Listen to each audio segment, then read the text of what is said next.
Good morning, world. Madman Carpenter here. Today we're going to talk about how to become a carpenter. I get asked this question a lot by high school graduates, young people tired of working dead end jobs. They want to make some money. So today I wanted to do an in-depth guide and actually walk you through exactly what I did and how I would do it in today's age. So before we get started, do me a favor, like, follow, subscribe. It really helps me out and I would greatly appreciate it. So without ado, let's get started. Check it out. So I got a list here. These are bullet points. These are bullet points. We're going to touch on it. I'm going to talk you through it. I'm going to give you a few pointers. We're going to go online. I'm going to show you exactly how to do it. So first things first, you want to become a carpenter, the things that you need to get started. You're going to need a vehicle. You're going to need reliable transportation. Why? I mean, that's pretty self-explanatory. You got to be able to get to the job site. You got to be on time and you got to be there every day. Depending on where you're working, a lot of times if you're working like in downtown, you can get a train or a bus. Whatever works for you, but whatever gets you to work on time every day.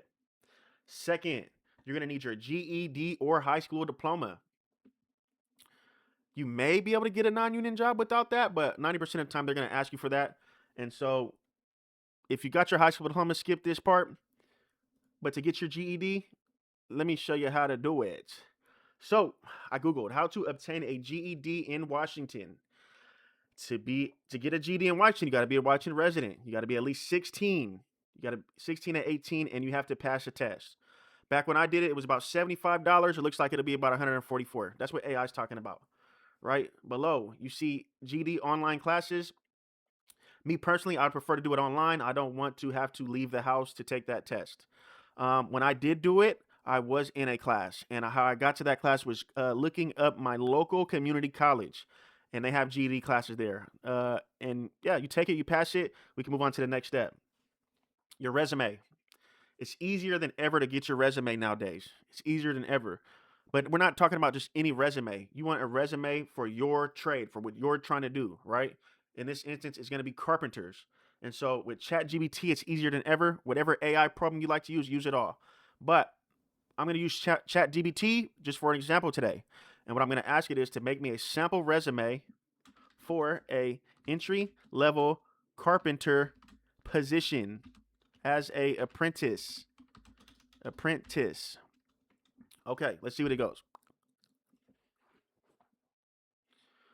Okie dokie. So you see it basically just did it for you, right?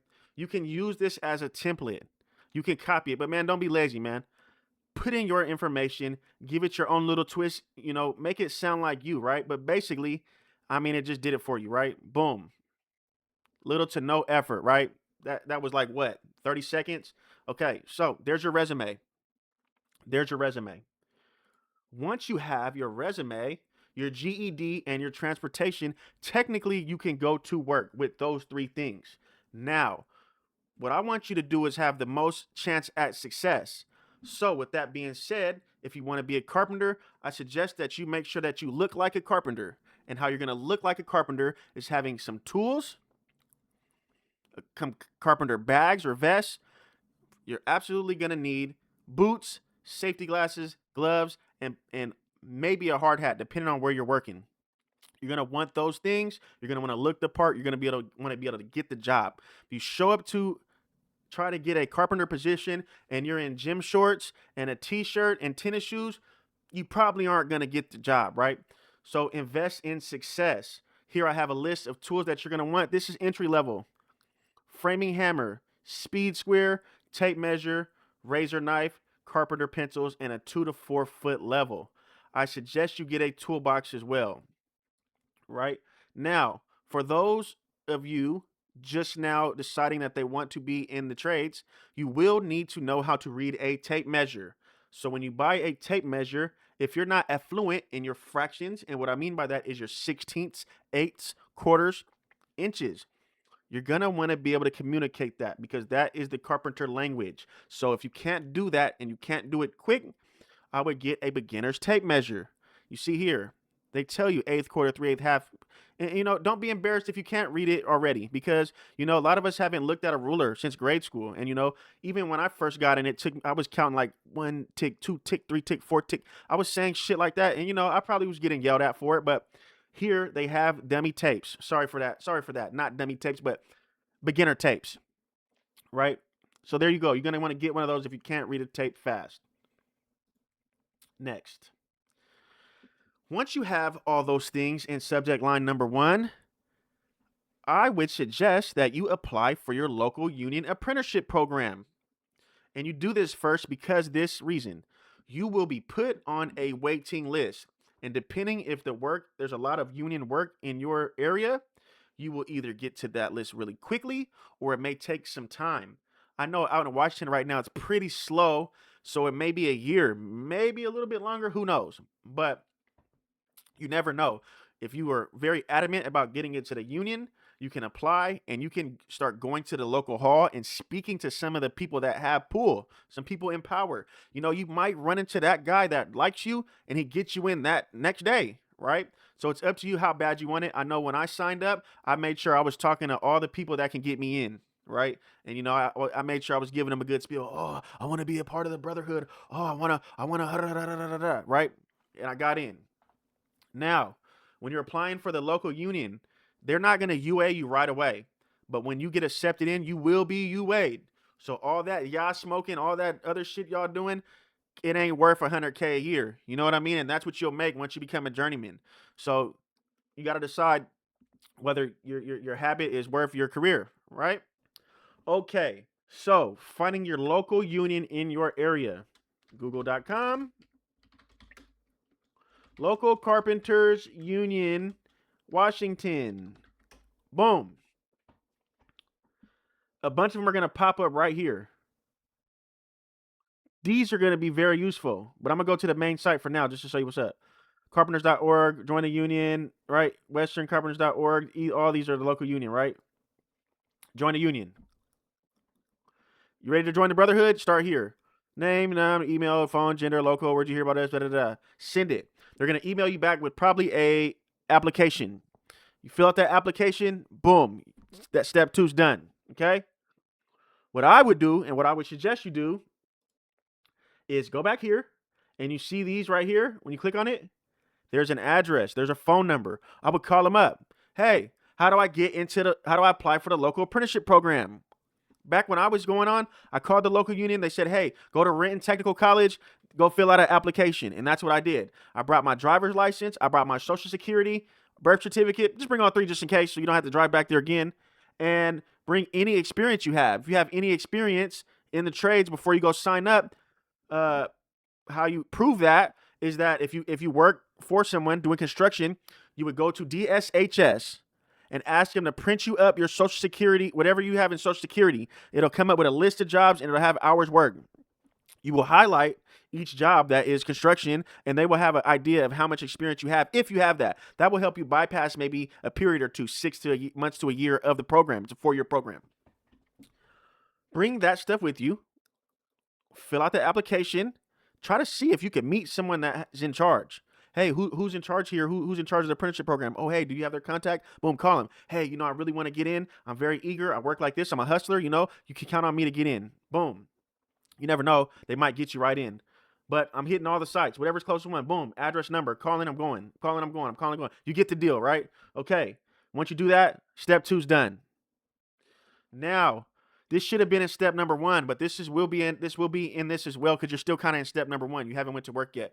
You will have to be able to perform carpenter duties. What I mean by that is climbing a ladder. You will need to be able to climb a ladder. And I'm not talking about no crazy high ladder. Let's just say you got to be able to climb a 6-foot ladder. You got to be able to lift 50 pounds. Walk around with 50 pounds. You're going to be carrying lumber, all kind of stuff. If you can't carry 50 pounds, I suggest you start doing your push-ups now. And just like I said, read a tape. That's going to help you out a lot. Other than that, you will learn all these things on the job. So a lot of people, they go to college for it, and it's a waste of time and money because you're going to go to college, you maybe learn a little bit, you're not going to retain it because you're just reading books and shit. And then you go into the field thinking that you're gonna be ranked higher, but no, you're gonna be right there with Joe Blow that just got out of high school, right? So apply for your local union. The local union is going to pay you almost twice as much as non-union. You're going to get full benefit package. You're going to be working towards your Social Security and your 401k day one. That's what you want. You want to build for later. You want to build for your family. Some places non-union do offer those things as well, but I know when I was in the field, non-union, I never got benefits. So apply for the local union. I'm all for the local union. Now, excuse me. Now that you have all these things accomplished, it's time for you to job hunt. It's time for you to job hunt. And the reason why you job hunt is because you will be gaining experience as you work. You'll be making money and you'll be getting trained in the craft that you want to do. Job hunting. Now that you have your resume, your GED, you have your tools, you applied for the union. If it was me and I was just now getting started in construction, I would look for construction staffing. I mean, you don't know anyone yet. You haven't built a name for yourself. So you're going to have to get your name out there. You're going to have to get into the world and work. And construction staffing is a great way to start. Check it out. So, me in Washington, I'm going to look for construction staffing in Washington. They're going to poop out a bunch of these, right? And so two of them I know of personally out here in Washington, they might even be in other states as well, is Madden Industrial Craftsman. A lot of this stuff you can do online, but words of advice, I suggest that if they have a building, you go to the building and show up face to face for face value. Go and fill out an application in person. Try to speak to someone in charge. You want to talk to the people that can get you right in and hire you, right? You got to remember, there's a lot of people applying online. Face value goes a long way. Construction staffing, Madden. So I would contact them. Craftsman, fill out your information, right? Location. How did you hear about us? Online. They might even have, so yeah, they have locations, right? Boom, there's your address. Man, just go up there, bro. Go up there, bro. I'm sure there might be something you can fill out online as you navigate their websites. But boom, I'm going up there. I'm calling the phone. Hey, look, I want to get in the field. I'm an aspiring apprentice carpenter. Hey, can I send over my resume? Boom, send your resume. I'm a carpenter. I will take labor work. Well, you basically are a laborer, even though you are aspiring carpenter. You're still a laborer. It's like you're still doing labor right. So you just want to get out there and work. You want to get used to being around the job sites. Sorry. You want to get used to having the correct etiquette, the correct terms.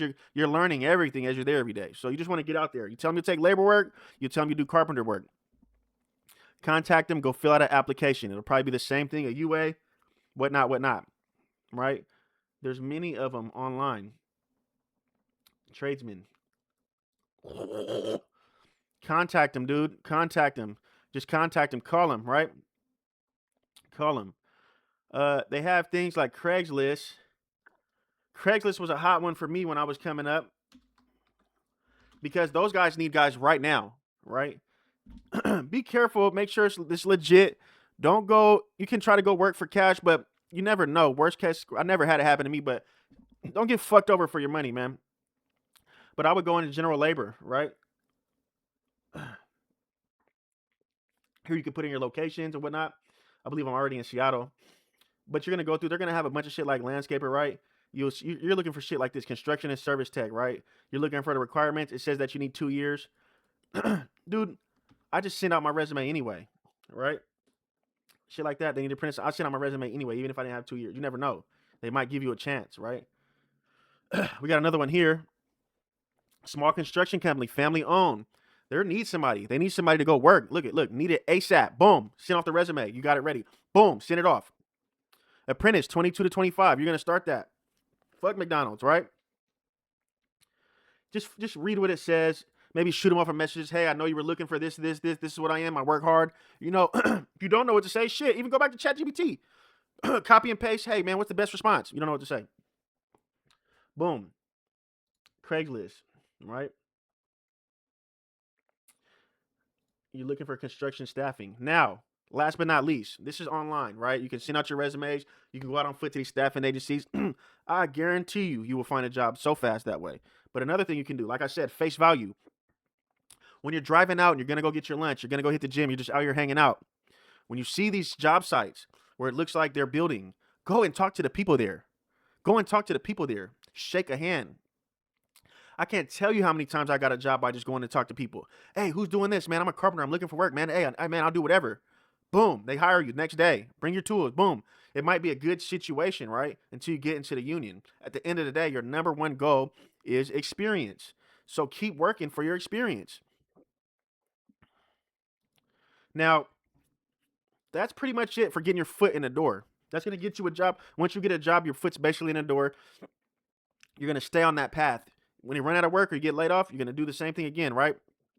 A strategy I had when I was back in my non-union days and I was looking for work, I would, excuse me, send out at least 5 resumes a day. I would say make 10 contacts every single day. Doesn't matter what kind of contact. Make 10 contacts every single day. I'm sorry, my allergies are acting up. Make, excuse me, make 10 contacts a day. I promise you, you will get a job within a week. Now, all these basic hand tools, boots, and gloves, they cost money, right? None of us don't have money. So what I would do, you don't have tools and you're looking for tools and you're looking to get your stuff, right? Look online, man. I don't have money to buy tools to find work as a carpenter. Help. It's going to help you, right? Hand tools. You can secure these for free through local community programs, nonprofit, unions, or secondhand platforms. So I would take this and I would go local community programs